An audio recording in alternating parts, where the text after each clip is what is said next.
let's start this fly reels that are worth having with the Shakespeare Fluger try-on reel, which is well, certainly one of my favourite reels. I've had this reel now for 20 years. The features I like about it is it's a good size and actually quite a good weight if you're balancing it out with 10 and 11 foot rods for low cost sea trout fishing. And even though it's been lent out to people and it's had quite a bit of hammer, it's got very few marks on the surface.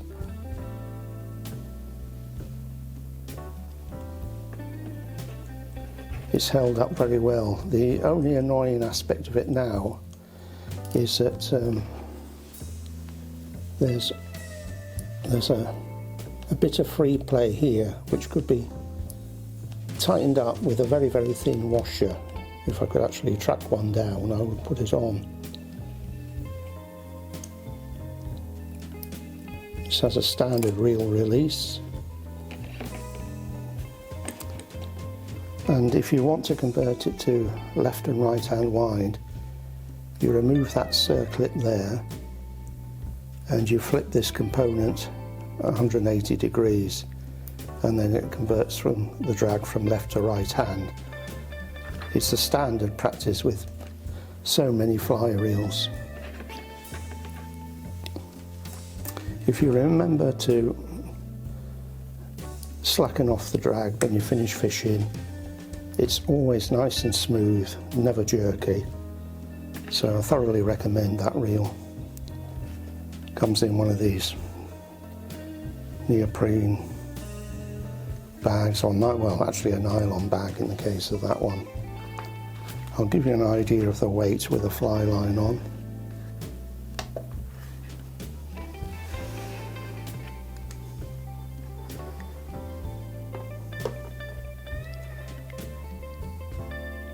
$255 grams.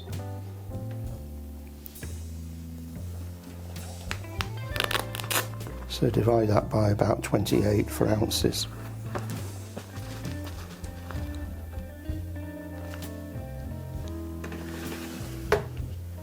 Next in line for the decent buys,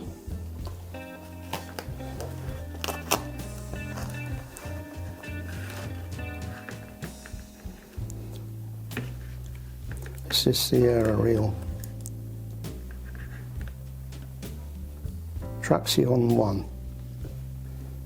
They've done quite a few models of these Traction reels over the years. This has a lovely smooth drag, but unfortunately they've made it so it's quite awkward to adjust it. If you're playing a fish, a small amount of movement here makes the difference between it being on too much or too little. So it's one of those reels that you really need to set up before you start your fishing and hope it covers you the time. Nicely engineered, looks very attractive. I always like it when you get a turned metal handle of a decent size. This one's got a double tapered 6 fly line on it at the moment with plenty of backing.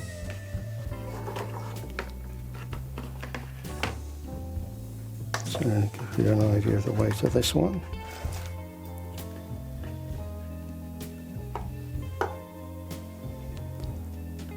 $230 grams.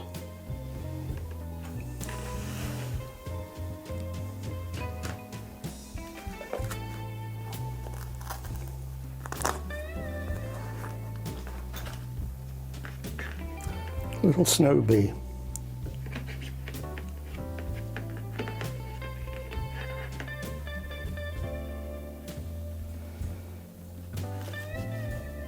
Snowbe Spectra 5 to 6. Quite physically a small reel. Drag is really good on this reel. very well engineered. I've actually in the past I've had a 14-pound salmon on this reel and it held up well with quite a long fight.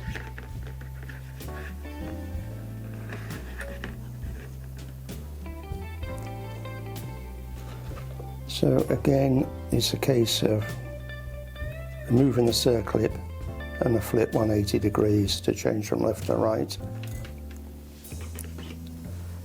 The anodizing on the Snowbe reel is pretty durable.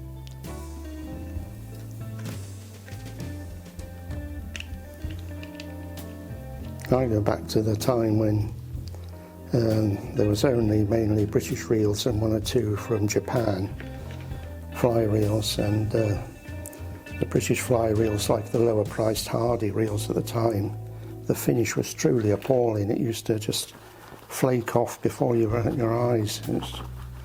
It took them a long time to get to the high standards of manufacturing they're on today.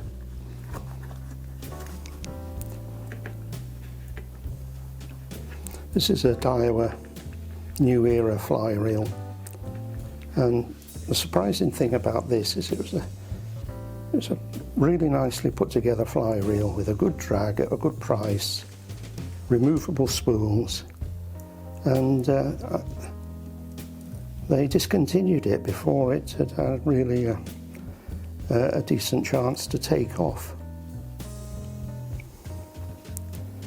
Now the reels I'm showing you, if you scan through the ads and so on, you should be able to get them anything from $20 to $50 or the same amount of money in pound notes. Don't find yourself paying silly money for them.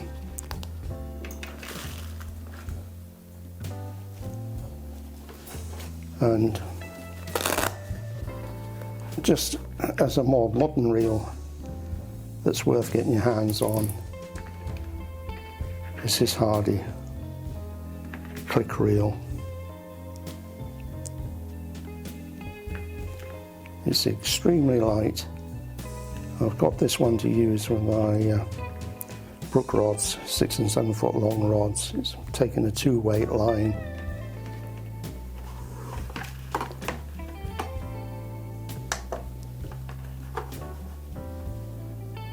Quite a lot of lightweight reels have too small a diameter, and it's like you end up with your fly line looking like a telephone cable all twisted up. And you can see there 80 grams, 3 ounces even with the line on, well, less than 3 ounces with the fly line on. I know it's made for Hardy somewhere in Japan or Korea or whatever, but a nicely finished reel. So if any of you had watched my previous video on cheap eBay reels, I mentioned the reel foot on the fly reel snapping off, and you probably thought that I'd taken leave of my senses and that type of thing doesn't happen. But this is a particular reel in question. It was a Daiwa reel. The reel foot broke off when I was casting. It wasn't even under the strain of a fish. And really desperately annoying if you're on holiday and you've got your line wrapped on that reel. So that's why I always recommend to people, when you're going somewhere important to fish, take 2 fly reels with you. You never know what's going to happen. So once again, I hope you enjoyed me rambling on, and I'll be back with you soon with another one. Video, that is. Bye for now.